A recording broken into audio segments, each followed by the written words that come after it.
عورت اگر ناقصات العقل ہے تو پھر ماں بھی کیا ناقصات العقل ہے؟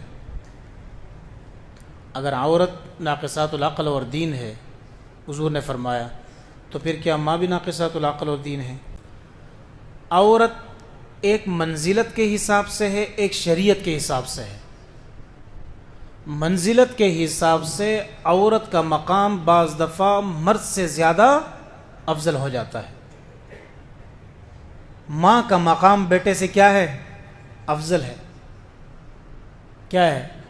تو عورت منزلت کے حساب سے مکمل ہے، منزلت کے حساب سے اس کا مقام مکمل ہے، اور بعض دفعہ وہ مرد سے افضل ہو جاتا ہے۔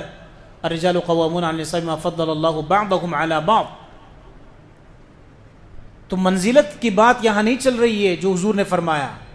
حضور علیہ الصلوۃ والسلام نے شریعت کا فرمایا کہ شریعت کے حساب سے یہ نامکمل ہے۔ کیا مطلب ہے؟ ان کو مہینے میں چند دن ماہواری آتی ہے جس سے ان کا دین کیا ہے؟ نمازیں کم ہو جاتی ہے، روزے کم ہو جاتے ہیں، ٹھیک ہے، اور ان کی عقل میں مکمل نہیں ہے، ان سے بعض باتیں ہوگی۔ اب میں کہتا ہوں دوسرا جواب اس کا سنیں۔ حضور علیہ الصلوۃ والسلام نے یہاں پر عورت کا حق بیان کیا، نہ کہ عورت کی تنقیص کی ہے۔ کیا مطلب ہے؟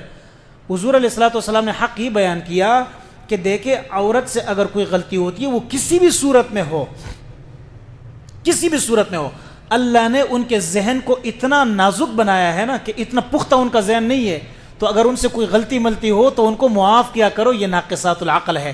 اب ناقصات العقل ہمارا اردو والا نہیں ہے، ناقصات العقل ناقصات العقل عربی والا ہے۔ جس طرح ہم فتنے کا مطلب کیا لیتے اردو میں؟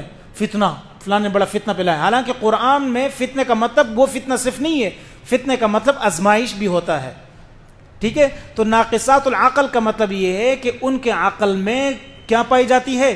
کمی پائی جاتی ہے، یعنی کمزور ان کی عقل ہوتی ہے، اتنا سٹرونگ نہیں ہوتا بعض دفعہ، لہٰذا اگر ان سے کوئی اس قسم کی سرزنش ہو، غلطی ہو، تو ان کی سرزنش نہ کرے بلکہ ان کو کیا کر لے؟ معاف کیا کرے۔ یہ عورت کا حق ہوا یا عورت کی تنقیص ہوئی؟ دوسرا جو دین کے لحاظ سے بتائیے، نبی علیہ السلام فرمائیے رہے کہ جس طرح عورت کے دین میں یعنی چند دن آتے ہیں وہ کیا کر لیتی ہے؟ نماز نہیں پڑھتی ہے، کیا وہ دوبارہ پھر نماز پڑھے گی سوائے روزے کے؟ نہیں۔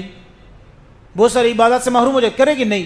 تو اللہ کے نبی صلی اللہ علیہ وسلم اشارے کہ اگر اللہ اپنا حق ان کو معاف کر رہا ہے تو تم کیوں نہیں ان کو معاف کرتے ہو؟ تو یہ عورت کے حق میں یہ بیان ہے، نہ کہ عورت کی تنقیص میں۔